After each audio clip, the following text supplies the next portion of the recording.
কিমান পৰিয়ালক সকাহ দিলে, সকাহৰ কথা কৈছো, মই ভোটবিলৰ কথা কোৱা নাই।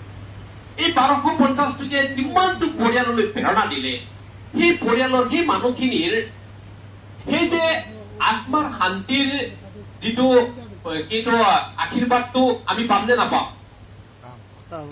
সিদিনলৈকে বেবিচাৰ অপৰাধ নাছিল, আৰু আমি 2 বছৰ চিঞৰিলো বেবিচাৰক অপৰাধ হিচাপে গণ্য কৰক, কাৰণ বহুত মানুহৰ সংসাৰ ভাঙি খান মান হৈ গৈছিল। আজি অসমত বেবিচাৰ অপৰাধ হিচাপে গণ্য হল। সেই পৰিয়ালবিলাক বচোৱাৰ কাৰণে যিমানবিলাক আত্মাই শান্তি পালে, এই শান্তিৰ আশীৰ্বাদ আমি কি নাপাম নে নাপাম? গতিকে কথাবিলাক এনেকুৱা ধৰণে চাব লাগিব। হয় মই পোৱা নাই, হয় কোনোবা পোৱা নাই, কিন্তু গোটেই সমাজখনক সামগ্ৰিক স্বাৰ্থত আগুৱাই নিয়াৰ স্বাৰ্থত আমাৰ প্ৰত্যেকটো কথা, প্ৰত্যেকটো আৱাজ যে চৰকাৰে শুনিবলৈ বাধ্য হৈছে।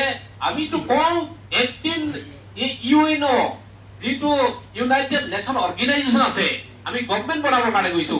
আপুনি যদি সত্য আৰু শুদ্ধ হয়, একদিন আমেৰিকায়ো আপোনাৰ মোৰ ওচৰত ভৰি চুবহি, প্ৰণাম জনাবহি, হয় শুদ্ধ, আপুনিয়ে শুদ্ধ, আপোনাৰ কথাটোৱে শুদ্ধ। সেই দিনটোলৈ আমি অপেক্ষা কৰিছো।